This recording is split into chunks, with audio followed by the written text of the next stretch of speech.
He just did what we thought he was going to do.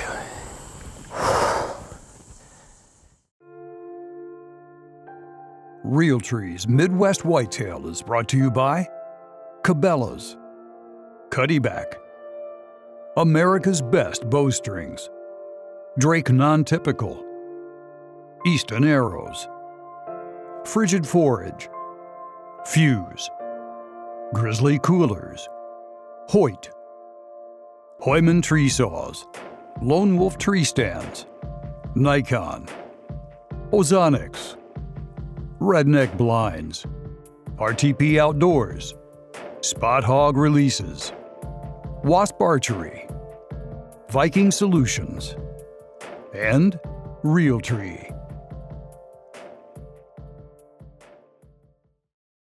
Well, it's the opening day of Missouri archery season.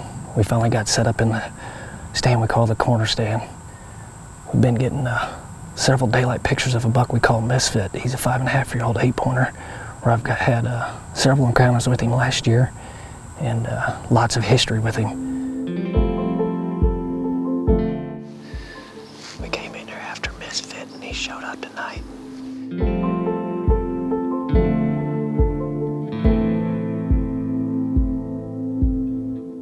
What we're thinking they're doing here is we're catching them in transition where they're feeding out into a double crop bean field that we got out here in the middle of the farm. So he's been moving pretty early. So if he keeps doing what he has been doing tonight, we should be in the money.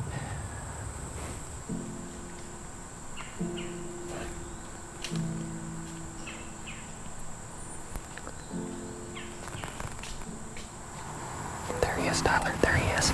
It's him.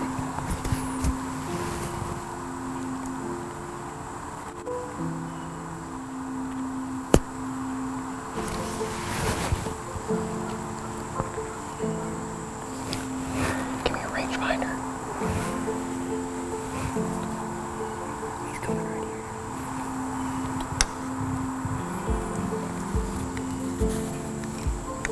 Give me a rangefinder.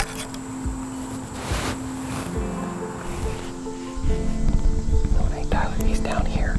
I just seen him. He's right there. He's getting ready to come out. He's right there. He's right there. No shot. I ain't got a shot, Tyler.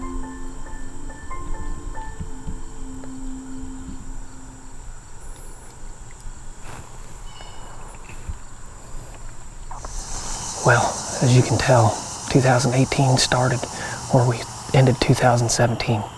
Another encounter with Misfit. He's living in this sanctuary here.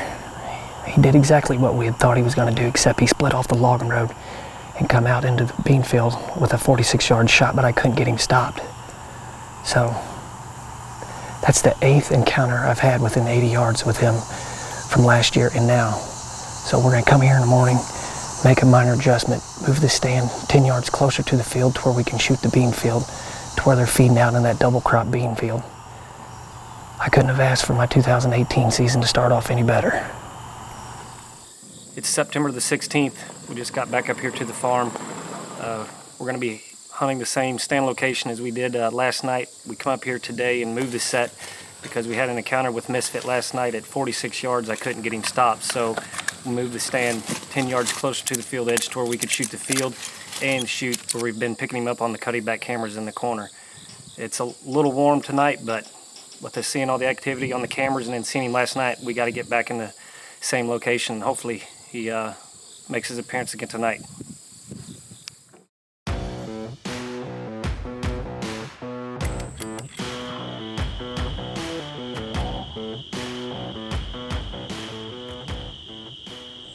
Well, we just got set up in the stand that we come in here this afternoon and moved. We know he's bedded in that block of timber from all the history we've had with him last year and this year on the cameras. It's a little hot for my liking to be out, but with all the activity that we've been getting on the cameras in daylight, we've got to be in here to make everything count. So fingers crossed and he does what he did last night and we get our hands on him.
he's gonna die.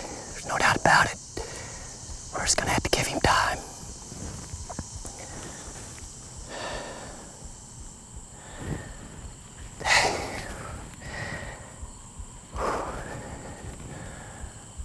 I tell you what, he wore me out.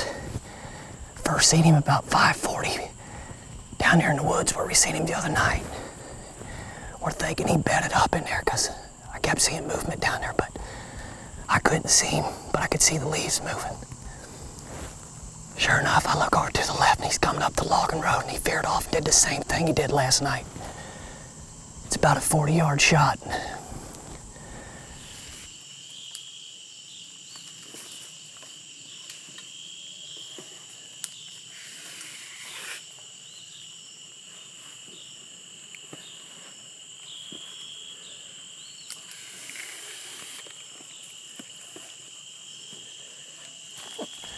Well, we just recovered the arrow. A lot more blood than what I thought there was going to be on there from the replay we seen. So, we're going to back out of here, play it safe.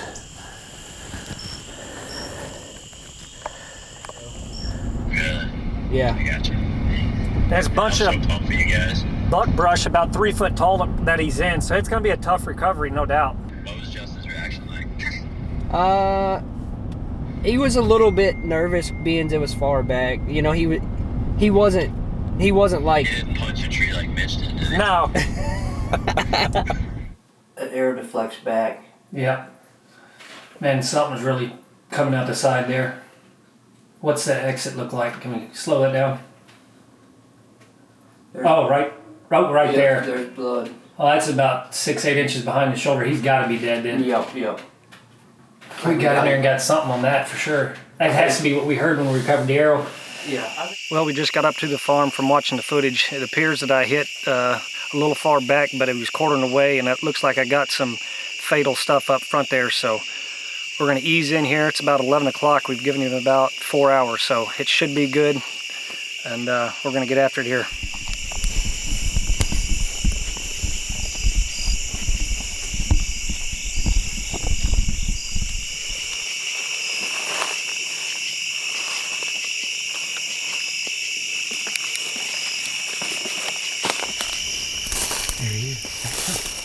There he is. He's down. He's right there. See? Yep. See?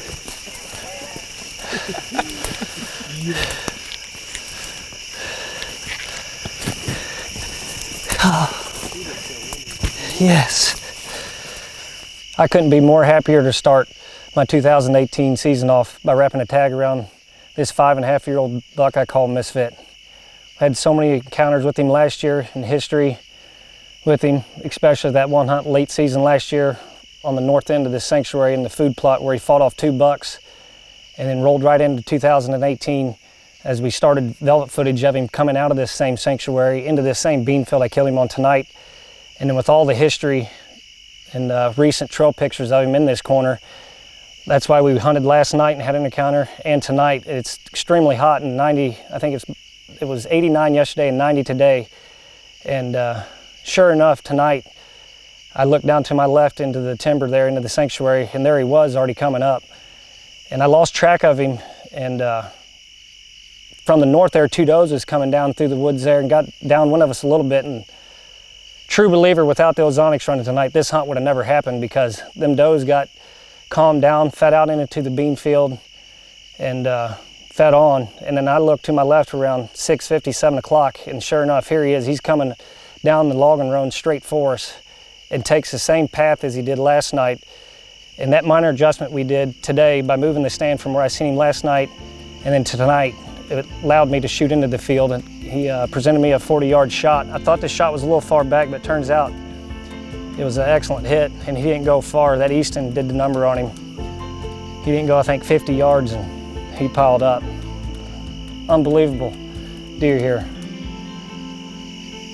Thanks for tuning in to Midwest Whitetail, the Great Plains Show. Welcome to Midwest Whitetail, everybody. It's September the 9th. We're putting our food plots in southern Missouri today. We had Hurricane Gordon come through the last couple of days and dropped about 2 or 3 inches of rain, so we've got real great soil moisture. should have real great conditions for putting in our autumn quick plot today. We got 4 small plots we're doing, but we have one in particular that's a new food plot we're putting in this year, and it's right down the point from where we found this shed horn. Andrew found this back in February. We don't know a lot about this buck other than he's obviously got a lot of potential. I think he had 8 scoreable points last year off his shed, and we're hoping that he puts on some size. We don't have any pictures of him yet, but hopefully we will in the next few weeks to bring that to you. But this food plot we're putting in, it sets up in a real nice spot at the end of a point on a flat, and on one side of it we've got a real brushy area where we know the does like to bed from hunting there in the past, and then it falls off down in the hayfield. And on the other side it's a real steep face where we can set our tree stand with the steep face behind us and the doe bedding area out in front of us. It should work great with a north wind. It's a long, narrow plot. It's got a small pond that always holds water at one end of it, and there's always some ground scrapes around that pond. So we're just excited about that spot, and we're super excited about this deer. We really don't have a name for him, so I was talking about it with Rhett here, and we think we're just going to call him the thick stickers buck because he's got great mass, and obviously he's going to have some stickers going on this year. So we're going to get these food plots in today, and should be a good time, and hopefully we got some good stuff to show you in the next few weeks coming up.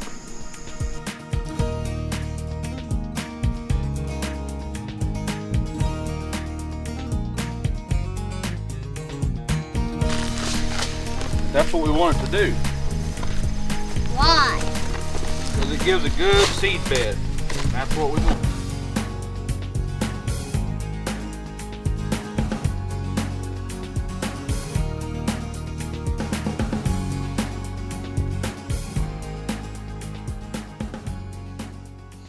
Well, we got our food plots put in yesterday, and I think with the soil moisture we've got, I think that autumn quick plot should shoot right up out of the ground, and by the time bow season starts in a couple weeks, we should be able to hunt on those plots at least by the end of October. And I also went out and got some of our clover plots mowed. The clover looks really great, and the deer are starting to hammer those. I actually jumped some deer at them when I was going down to mow them yesterday afternoon. And we have a great acorn crop this year. Some of the white oaks are just loaded, and that just, like I've said before, spreads those does out and seems to make a better rut for us. And speaking of being spread out, we had another hit list buck that we want to talk about. It's the Bully 9. Last year we got him on 5 or 6 different ground scrapes spread over a half a mile, and he's I mean, we had daylight pictures of him in October, in November. We actually saw him on November 10th, and then my dad actually got a shot with his crossbow and missed in early December. You probably won't hear from us again for a couple of weeks. We have our annual bow camp the last weekend of September. Hopefully we get a cool front come through and you know, just make that early season hunting a little bit better. But we're pumped up about the season coming up, and look forward to bringing you some great stuff this year.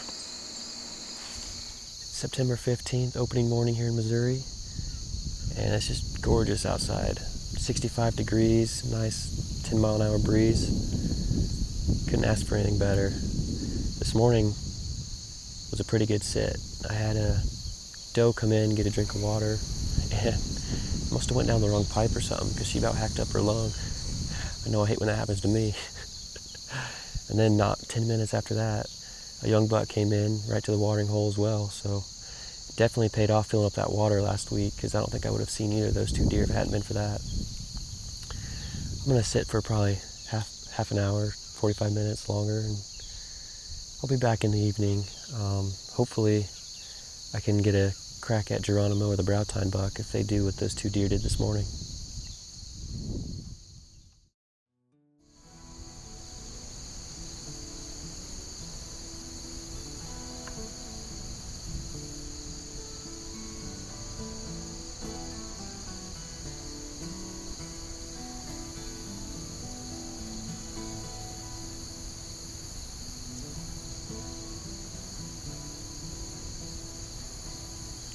Well, I started to pack up and had my bow halfway down the tree, and I glanced up and all I saw was rack in the bean field, so I quickly pulled my bow back up, got the camera on him, and it was Brow-Tine Buck Jr.